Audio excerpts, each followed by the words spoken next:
43장.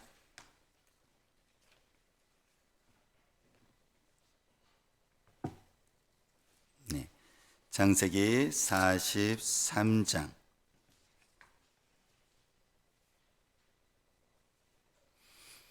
창세기 43장 25절에서 34절까지 저와 여러분들이 돌아가면서 한 절씩 하나님의 말씀을 같이 함께 읽도록 하겠습니다. 제가 먼저 25절 읽을게요. 그들이 거기서 음식을 먹겠다 함을 들었으므로 예물을 정돈하고 요셉이 정오에 오기를 기다리더니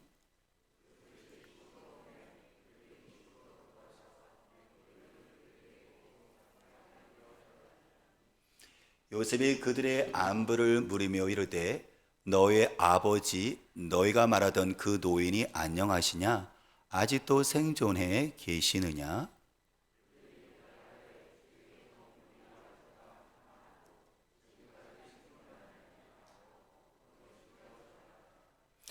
요셉이 눈을 들어 자기 어머니의 아들 자기 동생 베냐민을 보고 이르되 너희가 내게 말하던 너희 작은 동생이 이 아이냐? 그가 또 이르되 소자여 하나님이 내게 은혜 베푸시기를 원하노라.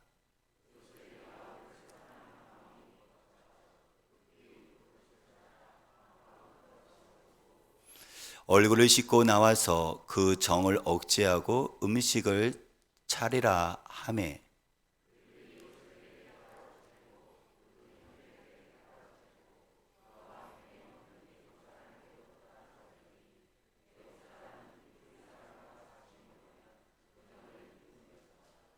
그들이 요셉 앞에 앉되 그들의 나이에 따라 앉히게 되니 그들이 서로 이상히 여겼더라.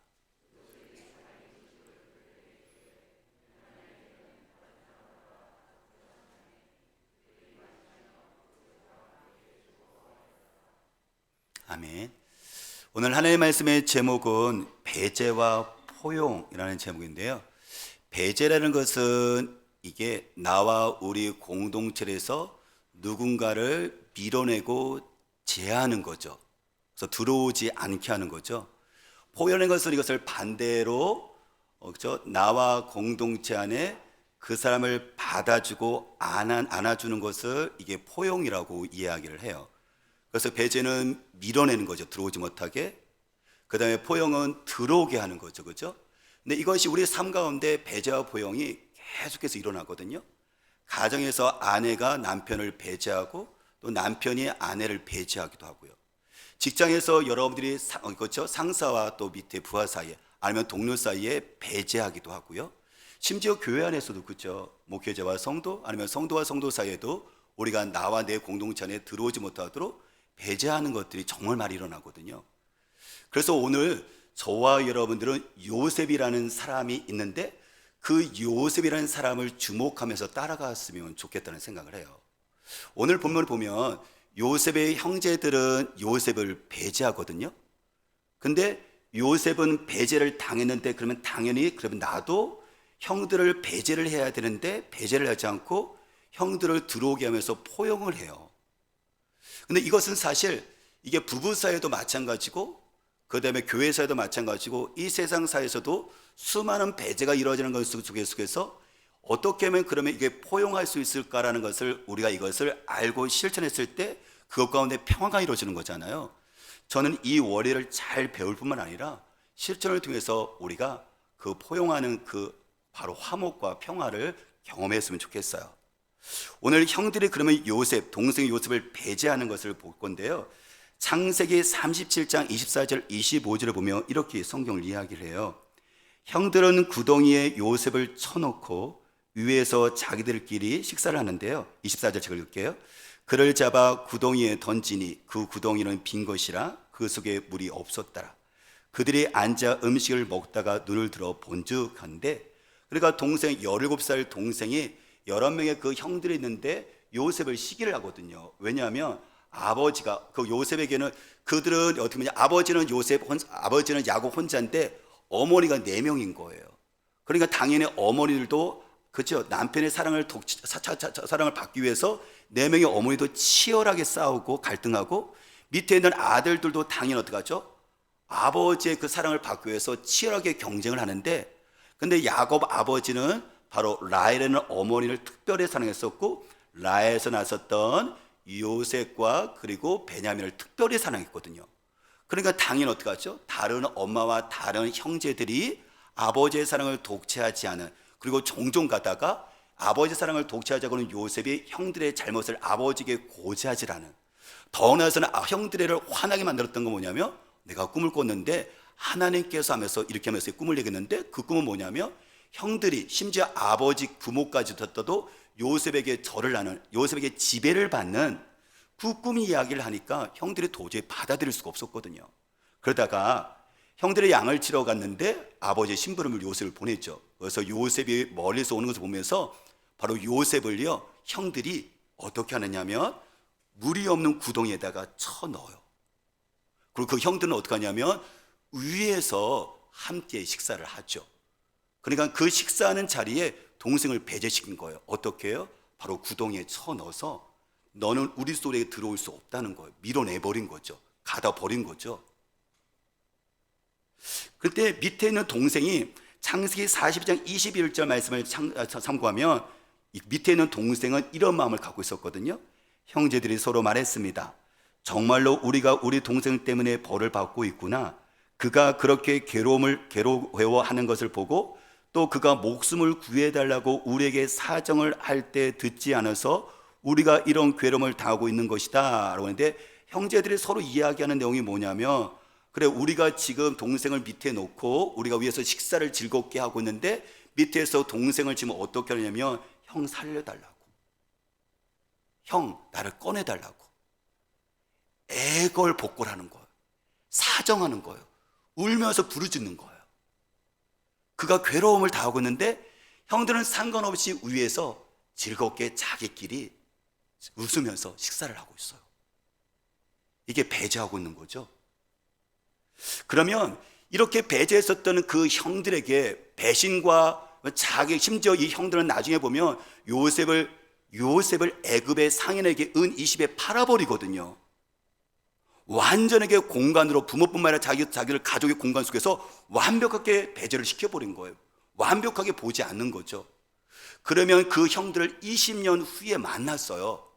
물론 형들은 모르지만 요셉은 애굽의 총리 2인자로 지금 서 있고, 형들은 지금 곡식을 구해러 왔다가 그 앞에 서서 아직 애굽의 총리가 자기들의 그 배제했었던 요셉이 동생인 걸 몰라요. 근데 오늘 본문이 그 내용이거든요. 근데 그 형이, 요셉이 형들을 식탁으로 초청을 해요. 환대를 한다는 거죠. 포용을 한다는 거죠. 오늘 본 말씀 32절에서 34절 말씀 우리 같이 함께 볼까요? 43장 32절에서 34절 우리 읽어볼게요. 그들이 요셉에게 따로 차리고 그 형제들에게 따로 차리고 그와 함께 먹는 애굽 사람에게도 따로 차리니 애굽 사람은 히브리 사람과 같이 먹으면 부정을 입었음이었더라. 그들이 요셉 앞에 앉되 그들이 나이에 따라 앉히게 되니 그들이 서로 이상히 여겼더라. 요셉이 자기 음식을 그들에게 주되 베냐민에게는 다른 사람보다 5배나 주매 그들이 마시며 요셉과 함께 즐거워하였더라 라고 이야기합니다. 지금 상황을 보면 사실 상황은 배제를 당하고 있는 거예요. 3가지의 배제를 하고 있거든요. 요셉이 형들에게 3가지 배제를 하고 살 수 있는 상황인데 그것이 마땅한데 그 마땅한 배제를 뛰어넘어서 끌어안는 포용으로 가게 되어지는데요. 그 3가지가 요셉의 형들에게 할 수 있는 배제가 뭐냐면, 일단은 신분이 달라요. 누구냐? 그래서 음식이 지금 보니까는 세상이 따로따로예요. 함께 딱 먹는 게 아니라 지금 총리상 요셉상 따로, 그 다음에 히브리 형들상 따로.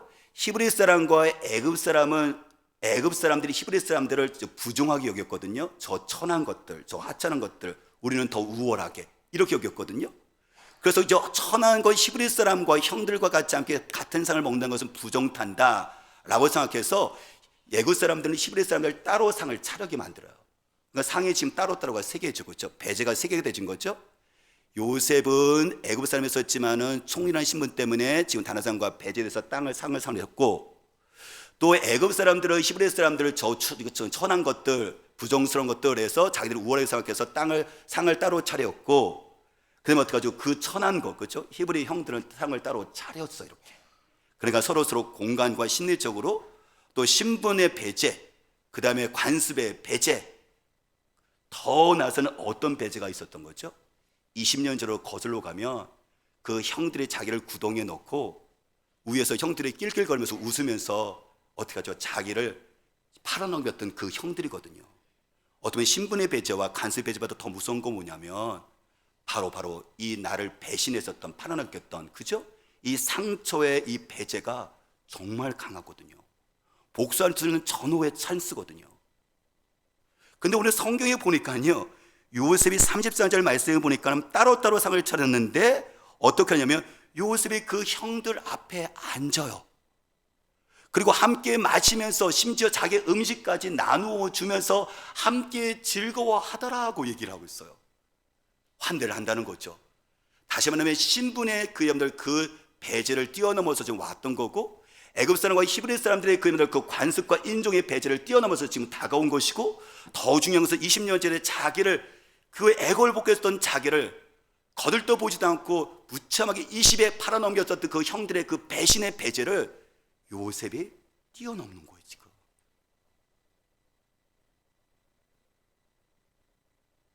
여러분, 만약 그 상황이라면 우리라면 어떻게 할까요? 그렇죠. 당연히 내가 애굽 사람이고 총리고 힘이 있으니까 이는 이인 거예요. 칼은 칼인 거예요. 정당한 정의에 여러분들 그 보복할 수 있는 기회인 거죠. 그래서 그들을 똑같이 했던 것처럼 20년 전도 똑같이 갚았어요. 감옥으로 쳐넣는 거예요. 그리고 어떻게 하죠? 그를 종으로 평생 동안 삼는 거죠. 이것이 보통 세상 사람들이 살아가는 모습이고 정의라고 우리는 이야기를 하죠. 그런데 요셉은 그 마땅히 배제할 수 있는 그 상이 아니라 그것을 포용을 해요. 끌어안아요. 어떻게 그게 가능했을까요? 두 가지인데요. 첫 번째는 가해자인 형들의 사과와 그리고 회개가 있었어요. 성경 창세기 44장 32절에서 34절 볼까요? 창세기 44장 32절에서 34절 우리 같이 함께 우리 하나님의 말씀 읽어볼게요. 주의 종이 내 아버지에게 아이를 담보하기를 내가 이를 아버지께로 데리고 돌아오지 아니하며 영영이 아버지께 재짐을 지리다 하였사오니 이제 주의 종으로 그 아이를 대신하여 머물러 있어 내 주의 종이 되게 하시고 그 아이는 그의 형제들과 함께 올려 보내소서. 그 아이가 나와 함께 가지 아니하며 내가 어찌 내 아버지에게로 돌아갈 수 있으리까? 두렵건대 제가 내 아버지에게 미침을 보리이다 라고 하면서 그 형제 중에서 유다가요 지금 자기의 목숨을 담보해서 대신해서 감옥에 들어가기로 결정하고 요청을 해요. 아까 얘기했던 것처럼요, 그렇죠? 요셉의 그 어머니 라헬의 두 아들이 있었어요. 지금 요셉과 그 동생이 베냐민인 거예요. 근데 지금 베냐민이 지금 형들은 모르고 있어요. 베냐민과 형들도 모르고 있어요. 애굽의 총리인 거예요. 그런데 기근이 일어나서 곡식을 구하러 왔다가 돌아가는 길에 베냐민 속에 은잔, 다시 말하면 총리, 애굽 총리의 은잔, 집에서 있는 총리 은잔을 발견한 거예요. 그렇다면 그 자료에 베냐민에서 발견되었으니까 베냐민이 훔친 거죠. 물론 그거는 요셉이 의도적으로 넣은 거예요. 근데 어쨌든 그 상은 지금 베냐민이 총리 집에서 은잔을 훔친 도둑으로 몰리게 된 거죠. 그래서 애굽 총리 요셉이 뭐라냐면 베냐민을 바로 종으로 평생 동안 삼겠다. 너희 형제들은 그러면 집으로 돌아가라 라고 얘기를 해요. 그랬더니 여기서 유다가 얘기를 한 거죠. 안 된다고. 우리는 함께 남을 것이고 베냐민 동생을 위해서 내가 대신해서 내가 담보로 내가 종이 되겠다. 베냐민 동생을 풀어줘서 아버지에게로 돌아가게 하라. 아버지가 이 베냐민에게 있어서는 정말 생명과 같은데, 연로하시는 아버지가 이 베냐민을 잃게 되면 전에 요셉이라는 아들도 잃게 되는데, 같은 또 형제 베냐민을 잃게 되면 아버지는 바로 목숨을 잃게 되어질 것이다. 충격을 말미암아. 그다음에 내가 이곳에 동생을 대신해서 종으로 남을 테니까 베냐민을 풀어 달라고 얘기를 해요. 이거는 사실 회개에 대한, 요셉은 아니지만 지금 이것은 사과, 자기의 옛날에 그 과거의 배제에 대한 사과를 얘기하는 거거든요. 근데 이 유다가 어떤 삶을 썼냐면, 20년 전으로 다시 돌아가게 되어진다면, 요셉을, 동생을 여러분들 구덩이에 쳐넣었잖아요. 위에서 음식을 먹었잖아요. 그러면서 유다가 마침 애굽으로 지나가는 상인들이 있었어요. 그들이 형제들을 얘기합니다. 야, 우리가 동생 죽여서 피 묻히지 말고 이 동생을 저 사람들에게 팔면 은 20을 벌 수 있지 않냐? 이게 더 유익하지 않냐라고 제안을 해서, 동생을 팔았던 사람이 누구냐면 유다거든요. 정말 계산에 밝았던 사람이에요. 유익을 따지는 사람이에요. 근데 그 사람이 지금 어떻게 변했느냐면, 자기의 목숨을 담보로 해서 내가 종이 될 테니까 동생이 잘못했지만 바로 동생을 풀어주라고 해요. 이렇게 변한 거예요. 근데 이것을 지금 가해자 형이 이렇게 얘기하는 것을 피해자의 요셉이 그것을 듣고 어떻게 할까요? 당연히 용서할 수 있는 마음이 생기겠죠. 그러니까 이 포용에 있어서 가해자의 그 사과와 그리고 가해자의 회개는 정말 중요한 거예요. 하지만 성경은 여기서 그치질 않아요. 성경은 여기서 멈추지 않아요. 요셉은 자기를 가했었던, 자기에게 압제했었던, 자기의 희생을 줬었던 그 배졌던 그 형들 배제와 상관없이, 형들이 자기에게 그거에 대해서 사과하고 회개하는 것과 상관없이 그는 회복이 되었거든요. 그 상처로부터, 배신감으로부터 회복이 되어졌거든요. 그것이 창세기 41장 51절에 나와요. 우리 창세기 41장 51절 볼까요? 창세기 41장 51절 우리 보도록 할게요. 우리 읽습니다. 요셉이 그의 장남의 이름을 므낫세라 하였으니 하나님이 내게 내 모든 고난과 내 아버지의 온 집 일을 잃어버리게 하셨다 하며. 애굽에서 요셉이 아들을 낳는데 아들 이름을 므낫세, 잊어버림이라고 졌어요. 뭘 잊어버렸다는 거죠? 나의 모든 고난을 잊어버렸다. 내 집안의 모든 일들을 잃어버렸다. 내 형들이 나를 하여금 배제시키고 나를 하여금 팔아넘겼던 이 상처, 이 모든 것들을 잃어버렸다는 거예요. 누구로 말미암아 말이죠? 하나님께서. 요셉은 잊어버릴 수 없습니다. 요셉이 비록 하나님의 꿈을 갖고 있는 사람이고 그 꿈을 가지고 살았던 사람이었지만, 하나님과 동행해서 그리고 축복을 받고 여러분들 애굽 사람의 축복을 줬던 사람이지만, 그도 인간이기 때문에 형들의 그 배제와 형들의 여러분들 그 끔찍한 그 배신과 그거에 대해서 어떻게 자유할 수 있겠어요? 계속 그는 그 어둠 속에 파묻혀 있었거든요. 계속 여러분들 그곳에 매여 있었거든요. 절대 자유할 수가 없었어요. 그런데 누가 그것을 풀어줘요? 그 미움과 증오와 적대감을 누가요? 요셉에게는 그 능력 없습니다. 사람에게는 절대 그거 못 풀어요. 절대 못 풉니다. 근데 누가 풀어주고 누가 자유케 해요? 하나님이 요셉에게 은혜의 빛을 비추자, 하나님께서 요셉에게 또한 자비의 빛을 비추자 그 어둠이 사라지기 시작하며, 그에게 단단히 얼려 있었던 미움과 증오과 복수의 그 강력한 여러분들 그 겨울 왕국이 하나님의 여러분들 그 은혜의 빛과 사랑의 그 자비의 빛에 의해서 녹아지기 시작했던 거예요. 그래서 이야기하죠. 하나님이 내게 내 모든 고난과 내 아버지의 온 집 일을 잃어버리게 하셨다. 그래서 아들의 이름을 므낫세라고 지었던 거예요. 그래요, 사랑하는 여러분, 우리가 배제할 수밖에 없는 그 상황 속에서 우리가 그 상처를 잃어버리게 하시는 분이 계세요. 아내와 남편에게 가장 사랑하심에도 불구하고 우리는 안타깝게도 서로에게 배제를 하죠. 그리고 말을 통해서, 행동을 통해서, 그리고 내 자신의 여러 가지 모양을 통해서 이해하지 못한다는 속에서 제일 안타까운 것은 가장 상처를 주는 사람이 어떻게 보면 배우자와 남편과 아내일 수도 있죠. 그리고 교회에서 사랑이라고 얘기하고 있는 성도와 성도 사이의 속에서 우리가 원하지 않는데 우리들의 그 본성은 어떻게 하죠? 계속해서 나와 우리 공동체에서 밀어내고 있는 우리들의 그 모습을 보게 되어지죠. 이것은 우리들에게 맞습니다. 이게 우리 인간이에요. 저고 여러분들이에요. 우리의 실존 맞아요. 근데 여기서 누가요? 그 배제를 잃어버리게 만드세요? 그 상처를 어떻게 잃어버리게 만드세요? 하나님이 잃어버리게 만드십니다. 그래서 저는 이것을 보면서 제가 찬양이 하나 생각이 났었는데요. 이런 찬양이 있어요.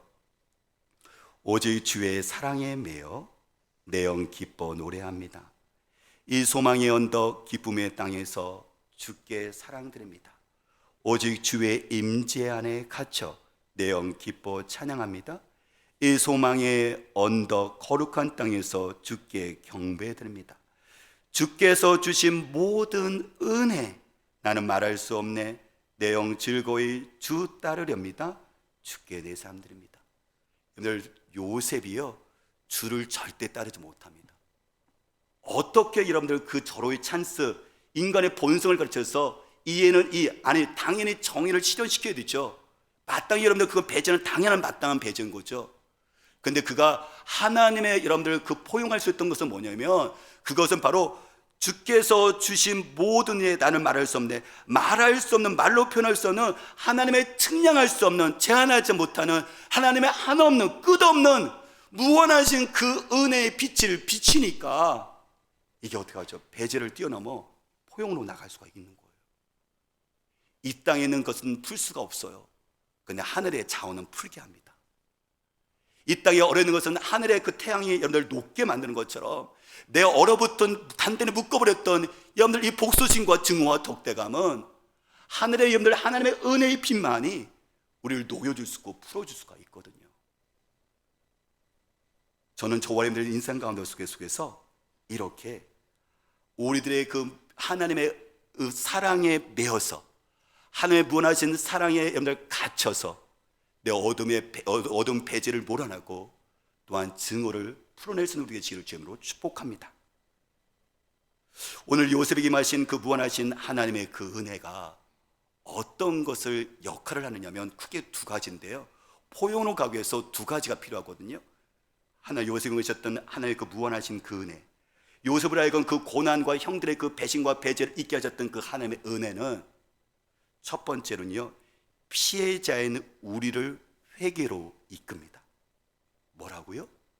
가해자를 회개로 이끄는 것뿐만 아니라 가해자가 회개와 상관없이 내가 저 사람을 피해를 입혔습니다라고 그 책임 속에서 그걸 회개하는 것이 아니라 고치는 것이 아니라 그거는 그 사람의 목인 것이고 그와 상관없이 그 사람에 의해서 희생당한 피 흘리고 있는 구덩이 속에 들어가 있는 어둠 속에 있는 그래서 고통 속에 있는 여러분들 피해자인 나에게 하나님께서 회개로 이끄신다는 거예요. 아니 회개는 가해자가 회개해야 되죠. 근데 하나님께서는 피해를 입어서 고통 가운데 있는 나를 하나님 앞에서 회개로 이끌어 가신다는 거예요. 뭐가요? 하나님이 있게 하시는 하나님의 은혜가 말이죠. 제가 최근에 책을 읽었던 것 중에서 저에게 많은 고민하게 만드는 것들, 도전하게 만드는 것이 미로슬라브라는 그 미국 예일대 교수거든요. 윤리학과 신앙을 가르치시는데 그분이 쓴 책이 배제와 포용이에요. 그래서 제가 책 제목을 오늘 설교 제목을 배제와 포용이라고 제가 정했거든요. 세계의 수많은 사람들이 여러분들 전쟁이 일어나고 배제하고 있는 속에서 수많은 사람들이 같은 민족끼리 죽이는 여러분들 그 배제 속에서 심지어 어떻게 하죠? 공동체 안에 속에서 서서 밀어내고 서로 죽이는 여러분들 갈등하는 배제 속에서 어떻게 하면 포용으로 나갈 수 있을까? 화해할 수 있을까라고 그가 깊이 고민하면서 썼던 책이 배제와 포용이라는 이 책이에요. 그래서 화해의 신학 속에서 정말 아주 큰 영향을 미쳤던 책이거든요. 거기에 보면 이런 내용이 있어요. 압제하는 이와 압제받는 이들 모두가 회개해야 한다는 예수님의 주장이다. 예수님은 압제받는 이들이 자유로워지는 것을 간절히 보고 싶어 하시는 마음과 압제받는 이들도 회개해야 한다는 인식을 모두 가지고 계셨다. 여러분들 그렇죠? 예수님이 갖고 있는 인식은 뭐냐면 가해자 회개해야 돼. 그 잘못 맞아요. 근데 그 상처를 받고 피해 고통 가운데 있는 사람들도 너희도 피해자 너희들도 회개해야 돼 라고 했습니다. 왜요? 자유로워지기 위해서요. 가해자가 고통을 당하면 이 억울함이 풀어지질 않거든요. 증오 속에 내가 사로잡혀 버리거든요. 그리고 어떻게든지 같이 함께 창과 복수를 하고 싶은 마음으로 밤새도록 잠을 이루지 못하거든요. 그다음에 내 삶이 없어요. 모든 주목이 가해자에게 가 있어요. 어떻게 보면 가해자는 가해한 다음에 잊어버리고 편안하게 살고 있는 것 같은데 피해를 나고 있는 나는요, 직장생활, 교회생활, 심지어 사회생활을 하면서 온전히 가해자로 인해서 가해자는 미움과 그 고통을 해서 내가 온전히 자유롭지 못하고 묶여서 살아요. 하나님은 이걸 원하지 않죠. 그렇기 때문에 오히려 뭐니까 있죠? 피해자의 그 회개는 피해자를 그 자유로움을 또 풀어주기 위해서 하나님께서 피해자에게 회개를 요구하시는 거예요. 이것을 대한 잘 썼던 책에 제가 또 한 권을 여러분들에게 소개하고 싶은데요. 진 에드워드가 쓴 세왕 이야기예요. 저는 여러분들이 진 에드워드 쓴 세왕 이야기는 어렵지 않거든요. 꼭 읽어봤으면 좋겠어요. 제가 권합니다. 이건 깨어짐의 축복을 이야기하는 건데 세왕은 누구냐면 사울왕, 다윗 왕, 그리고 그 다음에 아들 압살롬 왕, 이 세 왕을 이야기를 하는 건데 바로 하나님께서 그 여러분들 깨어짐의 그 축복 속에서 다윗이 지금 하나님께서 깨어짐의 학교에 들어가게 하셨어요. 그래서 다윗은 지금 그래서 거기서 하나님께서 그래서 다윗을 깨어짐의 학교에 들어가서 그 깨어드리기 위해서 하나님 선택하신 방법이 누구냐면 사울이라고 이야기를 합니다. 성경 보니까 얘기하죠. 사울이 다윗에게 창을 던져요. 죽이려고요. 왜냐하면 이 사울 왕보다 다윗이 더 뛰어나거든요. 나가서 자기는 벌벌 떨었는데 블레셋의 골리앗 장군을 이겼죠. 뿐만 아니라 전쟁에 나가면 승리하죠. 그러면 칭송이 지금 왕인 자기에게 와야 되는데 그 어떻게 하죠? 백성들은 이 다윗에게 칭송이 가게 되지고 그러니까 자기가 스스로 왕의 자리에 대한 부담감이 위협을 느끼는 거예요. 다윗은 사실 그런 마음이 없는데 그렇게 되어지니까 어떻게 하죠?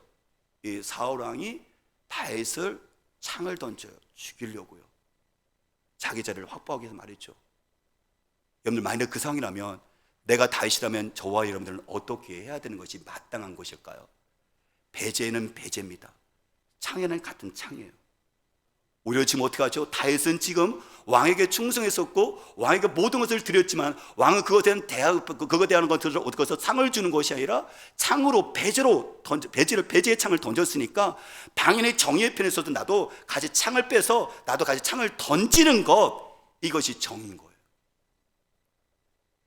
이 마땅한 배제를 다윗은 창을 빼서 왕에게 던지지 않아요. 오히려 그것을 던지는 말미암아 되돌려줌으로 말미암아 나는 증명할 수 있죠. 나는 만만한 사람이 아니다. 나는 약한 사람이 아니고 나는 강한 사람이다. 나는 너를 이길 수 있는 힘 있는 사람이다. 부당하다. 나는 정의의 편에 있는 서린 사람이다라고 창을 던짐으로 말미암아 우리가 그것을 증명할 수 있음에도 불구하고 그는 그것을 하지 않습니다. 세왕 이야기에서 진 에드워드는 계속해서 이야기를 하는데 그 다음 이야기가 다윗의 피해진 다윗의 회개로 이끌어요. 이렇게 얘기합니다.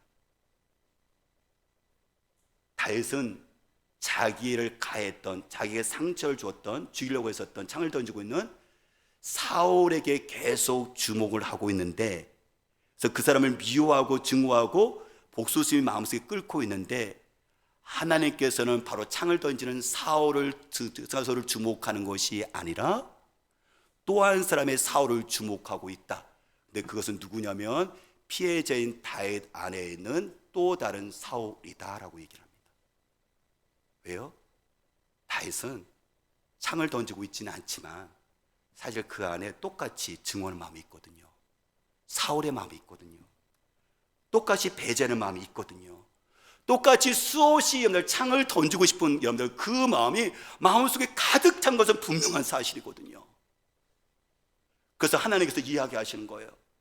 너는 지금 사울아, 내 창을 던지는 너를 죽이는 그 사울을 주목하고 있지만 나는 네 안에 창을 던지고 있는 미워하고 증오하고 배제하고는 또 하나의 사울, 네 안에 뼈로, 그리고 네 안에 피로, 그리고 네 안에 심장으로 가득 차 있는 너 자신 자체가, 다윗 자체가 또 하나의 사울인 나는 너를 보고 있다, 사울을 보고 있다라는 이 하나님의 음성을 듣게 되죠.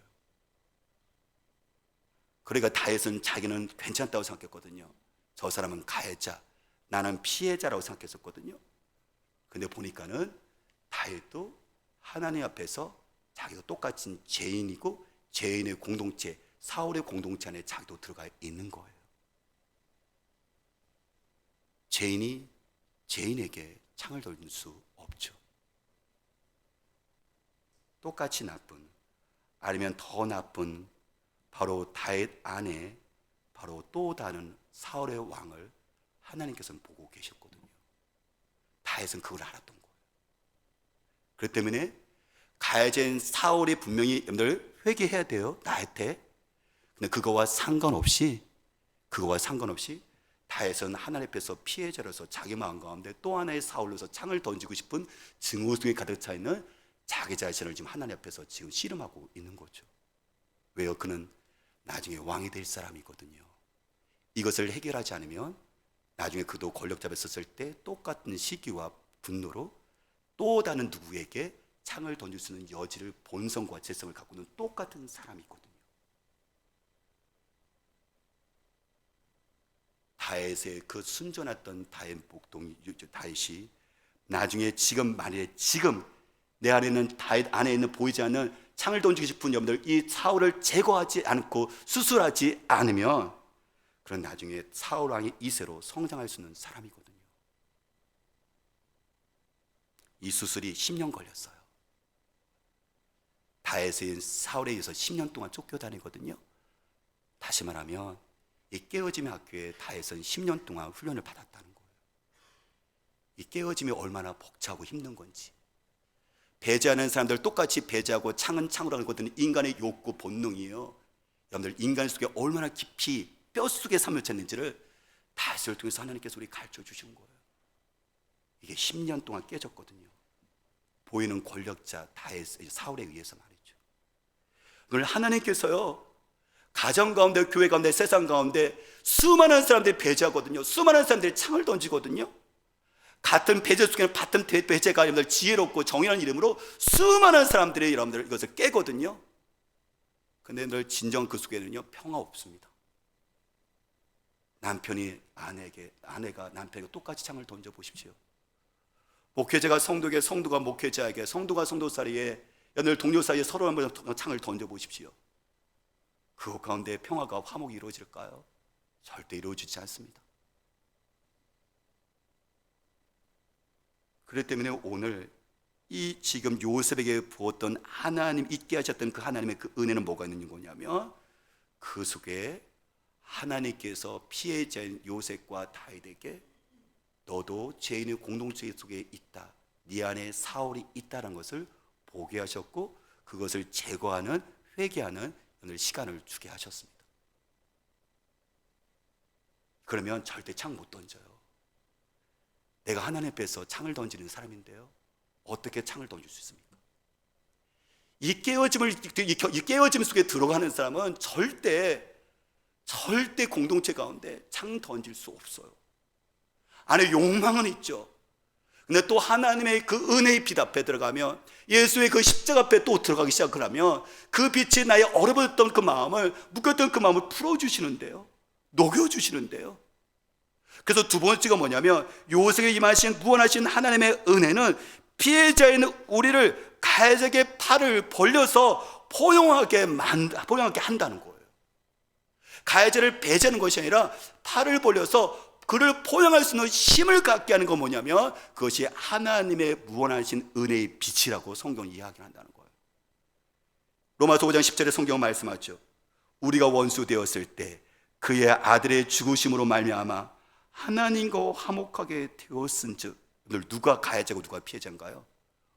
우리가 하나님께 창을 던졌습니다. 우리는 하나님의 원수입니다. 하나님이 피해자고 우리는 가해자예요. 하나님과 우리 사이의 원수예요. 그래서 어떻게 하죠?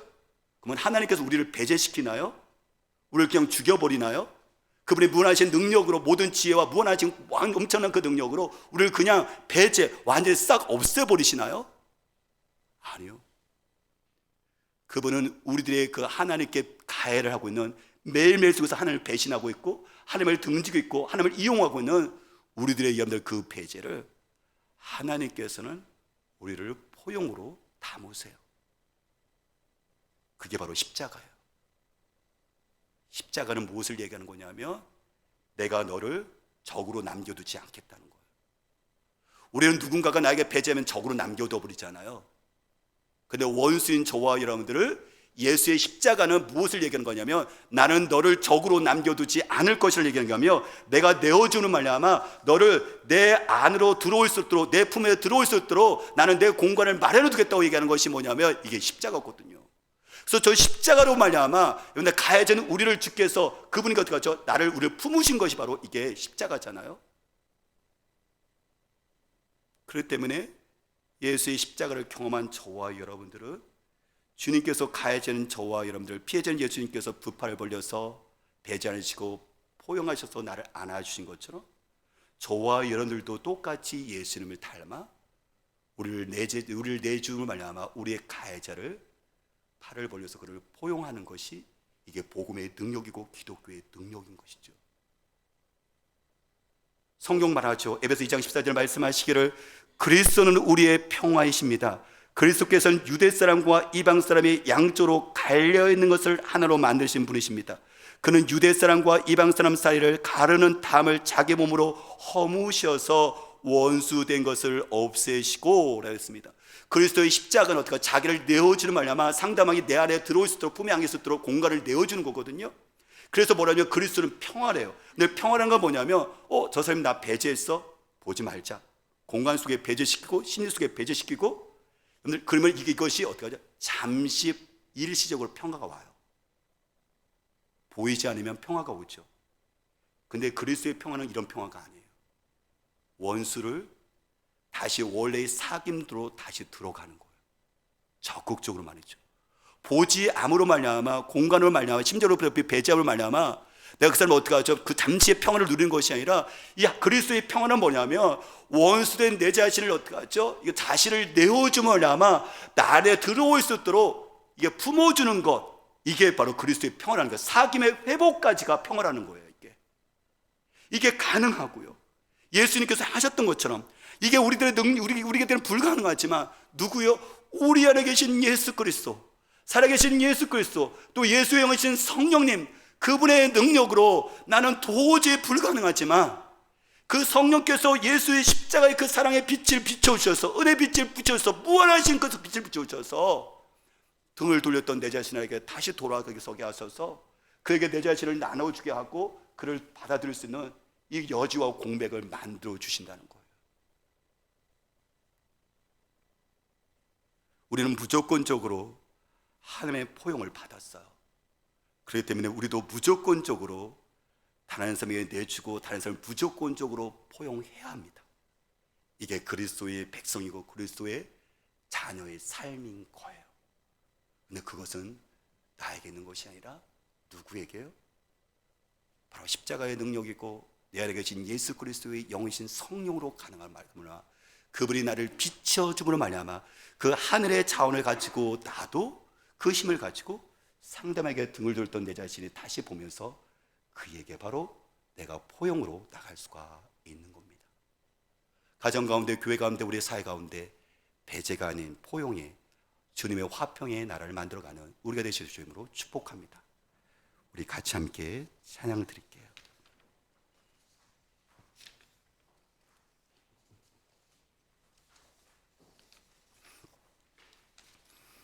이 시간 같이 함께 찬양할 때요, 오직 주의 사랑에 매여 내 영 기뻐 노래합니다.